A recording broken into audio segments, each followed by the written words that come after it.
नमस्कार मंडळी, कसे आहात सर्वजण. तर इथं मागच्या व्हिडिओत सांगितल्याप्रमाणे तिथल्या पूजेचा वगैरे सर्व काही उरकून आलो होतो आणि तोवर इथे सुवासिनी वगैरे सगळ्या आलेल्या होत्या.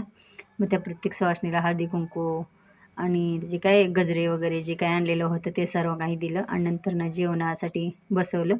मग जेवण खाणं सर्वांचे उरकले. ज्या 10-11 सुवासिनी होत्या त्या सर्वच बसलेल्या होत्या आणि त्यात मी पण होते. आणि इथे बघा माझं पिल्लू हे. ह्या पिल्ल्याला फक्त जिलेबीच खायची होती, तर येऊन माझ्या शेजारी फक्त जिलेबीच घेऊन बसला. आणि मग तिथलं जेवण खाणं वगैरे सर्व काही झालं आणि नंतर ज्या सुवासिनी होत्या त्यांच्या म्हणजे प्रत्येकीला ओटीला घालायचं असतं. त्यासाठी आमच्या आईनं प्रत्येक सुवासिनीला म्हणजे ओटीला वगैरे घातलं आणि ह्या प्रत्येक सुवासिनींनी पण म्हणजे आमच्या आईला कोण साडी, टॉवेल टोपी, कोण ब्लाऊज पीस असं सर्व काही आणलेलं होतं त्या देत होत्या. आणि तिथून मग माझ्या पण ओटीला घातलं आणि नंतर ज्या ते दोन्ही पूजेच्या साड्या होत्या तर त्यांनी ते मला म्हणजे नेसवायला सांगितलं होतं आणि घरी पण घेऊन म्हणजे आईवडिलांच्या घरी पण घेऊन जायचं नाही असं सांगितलं होतं. मग त्या नेसवल्या केल्या.